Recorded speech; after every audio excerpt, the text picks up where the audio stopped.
सरकार का नियम है कि जहाँ पे जिस व्यापारी का प्रतिष्ठान टूटता है उसको चौगुना तो उसकी कीमत मिलती है और प्लस उसके लिए कॉम्प्लेक्स में भी दुकान दी जाती है। तो सड़कों का निर्माण होना, मेट्रो का निर्माण होना, विकास उसी को कहते हैं, उसको विनाश थोड़ी कहते हैं। विनाश तो उसको कहते हैं कि जो जाम लगता है और जाम में कोई अगर हार्ट का पेशेंट है तो उसके लिए तो सांस लेने मुश्किल हो जाती है उस प्रदूषण में। जी हितेश तो जी, मैं आपसे पूछना चाहूंगा अभी इनको रोककर, जिस तरीके से उन्होंने कहा कि वास्तव में विकास हो रहा है, जिस तरीके से उन्होंने कहा कि जो हमारी ट्रैफिक की समस्या है और काफी समस्याएं हैं वो उनसे हमें निजात मिलती है, आप इस बारे में क्या कहना चाहोगे? नमस्कार सभी भाइयों बंधुओं को। मैं इसमें सिर्फ यही कहना चाहूंगा कि विकास जो है वो उस तरह से किया जाता है जिसमें हम प्रकृति और जानवरों को सर्वप्रिय लेके चलते हैं, और ऐसे ही सभी बाहर के देश जो हैं अपने जीवन में विकास कर रहे हैं, अपने देश का विकास कर रहे हैं।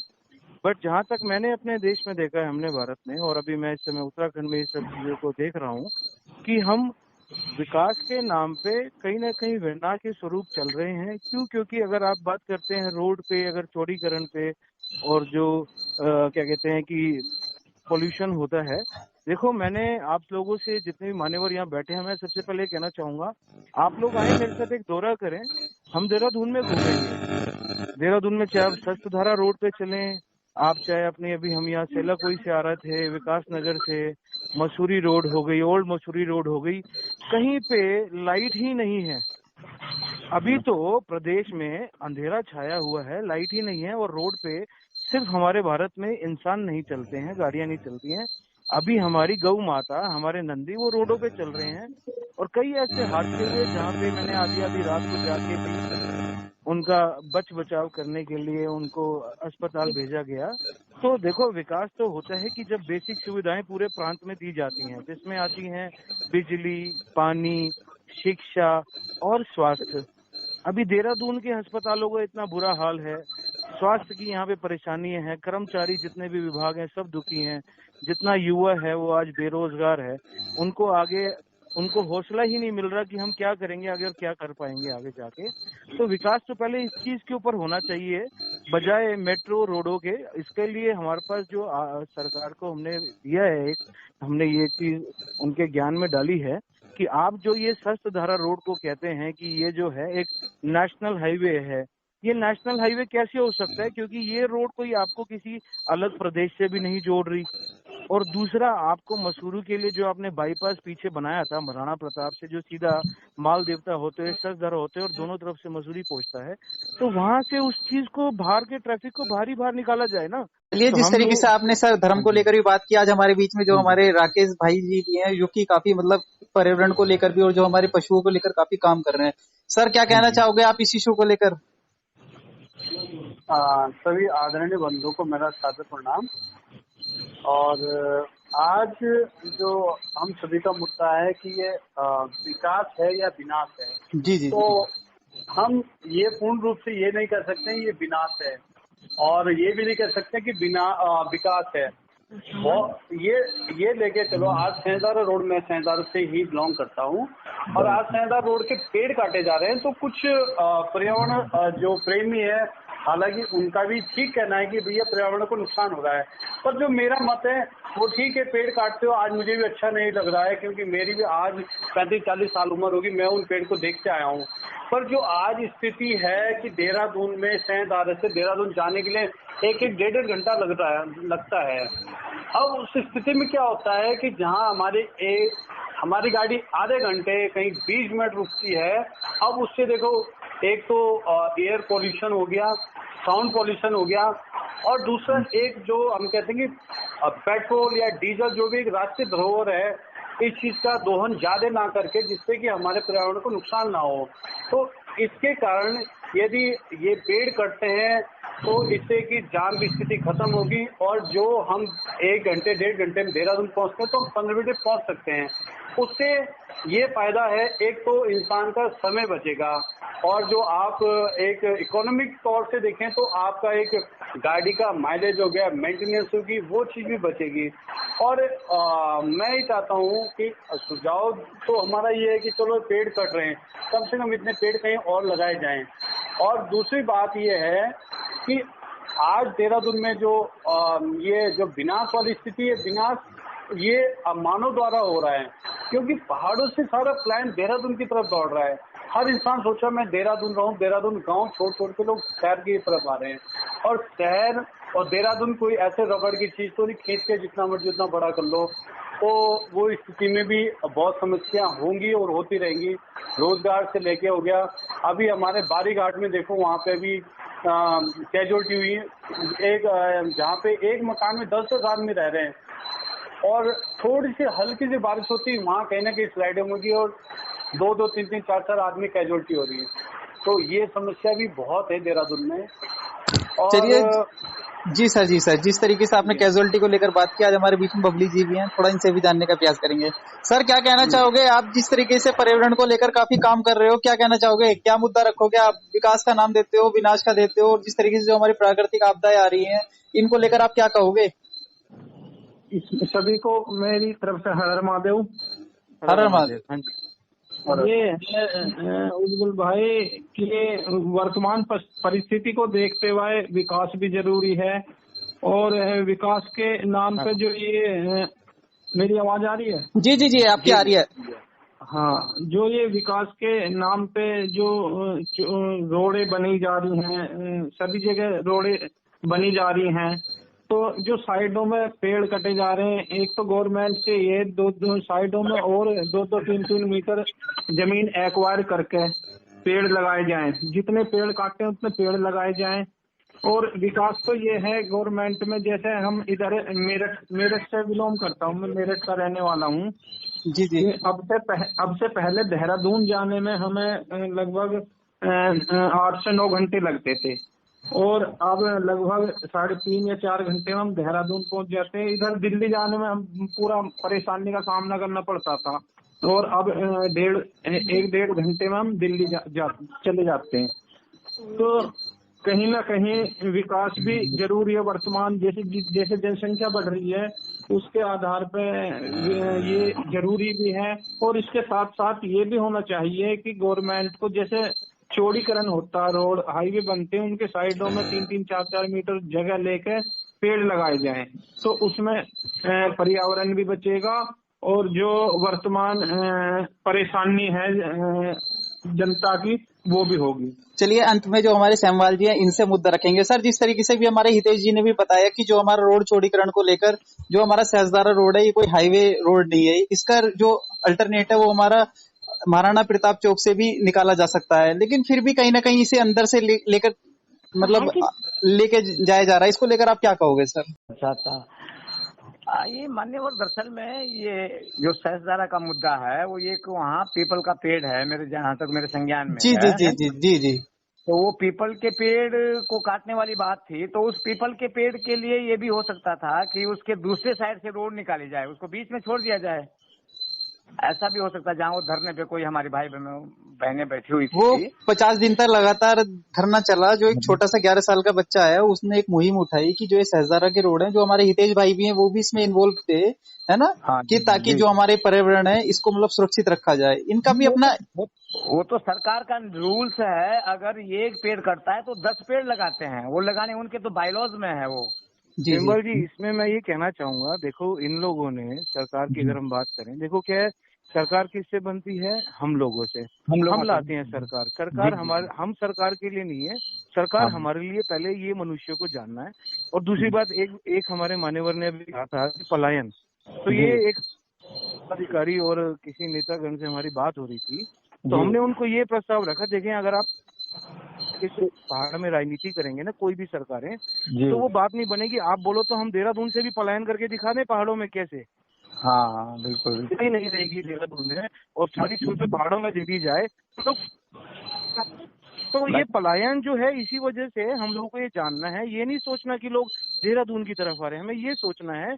और इन कारणों पर हम काम कर रहे हैं। एक प्रोजेक्ट है हिमालय उन्नति मिशन, ये हमारे गुरुदेव श्री रविशंकर जी जो हैं, जिन्होंने अभी राम मंदिर में भी मध्यस्थता की थी, उनकी तरफ से ये एक पूरे पर्वतीय जितना हमारा क्षेत्र है हिमालय का, नेपाल तक, उसके ऊपरी क्षेत्र के जो पहाड़ हैं और वहाँ के जो गांव हैं, उन लोगों के लिए, वहाँ पे बच्चों के लिए स्किल डेवलपमेंट सेंटर, वहाँ के ऊपर मतलब बहुत एक जीवन पूरा दिया जा रहा है जो अब तक सरकारों को कर देना चाहिए था। दुखद बात ये है कि जब मैं पहाड़ी व्यक्तियों को सुनता हूँ ये बोलते हैं कि पलायन, ये शब्द मुझे बड़ा दुख देता है। पलायन नहीं है, सुविधाओं की कमी है। नहीं मान्यवर की आज स्थिति है, मैं अभी कुछ समय पहले पौड़ी का दौरा करा था, तो 2 दिन का दौरा रहा, वहाँ पे मान्यवर जी ये स्थिति है, लोगों के मकान खाली हो चुके हैं। और आप कह रहे हो बहुत अच्छी बात है कि रविशंकर जी जो इतने बड़े हमारे संत हैं, धर्मगुरु हैं, बहुत सुविधाएं दे रहे हैं, ऐसी बात नहीं, हंस फाउंडेशन बहुत दे रहे हैं, परंतु सुविधा लेने वाला कोई रहा नहीं गाँव में। लोग ताले लगा के उजाड़ हो गए घर पे। अभी कोरोना आया, मैं अपनी स्थिति बताऊं, मैं अपनी मान्यवर थोड़ी जरा मेरा अभी ना एक गांव पड़ता है सरोना, जो हम वहाँ के मूल हैं, वो हमने पूर्ण रूप से छोड़ चुके हैं। फिर हम लोग आगे सहजदारा, अब सहजदारे में भी जो समस्या क्या है, क्योंकि प्रकृति के ऐसी चीजें जिसके साथ हम लड़ नहीं सकते हैं। अब देखो आप गायें आ रही हैं, दर्शन दे चुके हैं भोलेनाथ 2013 में। अब कहाँ पे बारिश में कहाँ बादल भर जाए, कहाँ रास्ते टूट जाए, कहाँ क्या जोड़ जाए, कोई पता नहीं है। अब हम यहाँ से भी नीचे की तरफ निकल रहे हैं, कुल्हान की तरफ या नेहरू ग्राम, मेरे भाई ऑलरेडी वहाँ पे जा चुके हैं, मैं भी जाने के कगार में हूँ। तो ये कुछ तो प्रकृति के कारण पलायन होने का कारण हो रहा है, ऐसी बात नहीं। गवर्नमेंट कई हद तक काम कर रही है, पर समस्या के प्राकृतिक समस्या है जो नहीं हो पा रहा समाधान का भी। हम यहाँ पे मालदेवता में एक है, बहुत दिन से लगे वहाँ पे कैंप चला रहे हैं, सब कुछ चला रहे हैं। अब वहाँ पे लोगों को रोकना असंभव है। अभी वहाँ तो लोगों को रखना ही नहीं चाहिए। उनको तो हमने पहले सरकार से कहा कि सबसे पहले इनको विस्थापित किया जाए, इनको सुरक्षित स्थान दिए जाएं, क्योंकि नदी के पास रहना अब ठीक नहीं है। क्योंकि जो बादल फटा और जो नदी ने अपना रूप लिया और उसने जो अपनी जगह बना ली है, देखो क्या है, इंसानों ने क्या किया, भगवान ने प्रकृति दी, फल दिए, जानवर दिए, पशु पक्षी दिए, भगवान ने सबके लिए सब रचा। बट इंसानों ने क्या हर जगह को घेरने की कोशिश करी है, अतिक्रमण जो है। अब जैसे हम इसकी बात करें शस्त्रधारा रोड की, शस्त्रधारा रोड जो है ये शहर के अंदर की रोड है। ये एक नॉलेज वाली बात है। ये मैंने जो हमारे PWD के जो मेन अध्यक्ष हैं रमेश जी, उनसे भी मैंने यही बात की, उनके पास भी इसका जवाब नहीं था। मैंने कहा ये शहर के अंदर की रोड है, आप मुझे बताओ किसी भी स्टेट में इंडिया में शहर के अंदर की रोड को नेशनल हाईवे बनाया गया हो, पहले तो नंबर 1। और दूसरी बात, जहाँ पे स्थानीय ट्रैफिक इतना है, या कोई डेली कोई यहाँ से मसूरी का तो अभी ट्रैफिक जा ही नहीं रहा। अगर स्थानीय मैनेजमेंट नहीं है, अधिक्रमण हो रखा है, उसको पहले छुड़वाया जाए। जो रोड के आसपास ऑलरेडी खाली जगह पड़ी है उस पर रोड चौड़ी हो सकती है। आप कल को यहाँ हाईवे बना देंगे, अब पीछे से आप कह रहे हैं हम 3 लेन लेके आएंगे या 4 लेन बनाएंगे, ये तो अपने आप में एक मजाक वाली बात हो रही है। मैं भी NRI हूँ, पर हमें नौकरी करने सीधा दिल्ली जाना पड़ता है, बॉम्बे जाना पड़ता है या विदेश जाना पड़ता है। पर इन लोगों के आने से रोजगार तो मिला, पर आज आने वाले समय में ये स्थिति होगी कि पाँव रखने की जगह नहीं मिल पा रही। और आप चुक्कू मोहल्ला घंटा घर के आसपास देख लो तो गर्मी में ना घुटन हो गई, घुटन। तो अब मेरे हिसाब से हाँ बिल्कुल एक ग्रीन बेल्ट हिमाचल वाला एक वो लाना चाहिए और बंद कर दो कि अब ऐसे देखो हमारे लोग भी अब सक्षम हो चुके हैं। अब वो पहाड़ वाली स्थिति नहीं कि लोगों को पता ही नहीं कि बिजनेस क्या होता है, जमीन। अब लोग आपस में इन्वेस्ट करके एक दूसरे को डेवलप कर सकते हैं। देखो जहाँ डेवलप होगा तो अपना आदमी कहीं ना कहीं डेवलप होगा, रोजगार मिलेगा। पर बिल्कुल स्थानीय को मिलना चाहिए। हाँ कहीं ना कहीं रोक होनी चाहिए, क्योंकि हमारा आदमी पता क्या सब जो मेन जगह बेच के आउटसाइड जा रहा है और बाहर का आदमी चौगुना कमा रहा है। और हम उनके साथ अभी पैसिफिक वर्क की बात कर रहे हैं। यहाँ पे जितने स्थानीय लोग थे सब लोगों ने जमीन बेची, पैसा बहुत आया, पर लोगों की मेन बात है विजन कुछ नहीं है, काम करने का तरीका कुछ नहीं है। लोगों ने मकान बनाया, गाड़ी ने ये करा वो करा, ठीक है। आज वो लोग उनके साथ खाना बदोश की जिंदगी है, वहाँ पे सिक्योरिटी गार्ड की नौकरी कर रहे हैं लोग और उनको अंदर आने की परमिशन लेने की बात के लिए आपने बिल्कुल कहा सेमवाल जी। मैं भारत में काफी स्टेट्स में रहा हूँ, मैंने यहाँ का जो चलन चल रहा है, जैसे कभी NCR की अगर हम बात करते हैं तो वहाँ पे भी खेत खलियान थे। बस जैसे ये वाला जो अभी समय उत्तराखंड में चल रहा है वहाँ आया, वहाँ सब ने अपनी जमीनें बेची, अपने पशुओं को छोड़ दिया, गाड़ियां ले ली, घर बना लिए छोटे छोटे। आज वो सारे पैसा भी उनका निकल गया तरह तरह के रूप में, आज उनके पास काम नहीं है। ये देवभूमि गौ माता हम कहते सर शर्म आती है, गायें रोड पे खड़ी हैं, ये क्या गौ माता है हमारी। सर आपने बिल्कुल ठीक कहा। सेमवाल जी अंत में आपसे कुछ समय लेंगे, बस टाइम भी होने वाला है कि जिस तरीके से आप बीजेपी में एक टॉप लीडर भी हो और आपकी जो सरकार तक एक पहुंच भी है, आज जिस तरीके से जो हमारे भैया है वो सरोना न्याय पंचायत है, जिस तरीके से अभी उन्होंने नाम दिया, उसके जो छोटे छोटे मांजरा है, जैसे डोमकोट हो गया है ना सर, सिलखाला तक्षशिला हो गया, जैसे वो हमारा चाहे बेशक टिहरी क्षेत्र में पड़ता हो, आज भी हमारा 22 साल हो गए उत्तराखंड बने हुए, लेकिन आज भी उन गाँवों तक हमारी रोड नहीं पहुंच पा रही। सर आज भी जो वहाँ के लोग हैं मतलब एक काफी हताश हैं, ये भी पता होगा, हमारे राकेश भाई जी को भी पता होगा, वो काफी उन लोगों के पास समस्या आ रही है।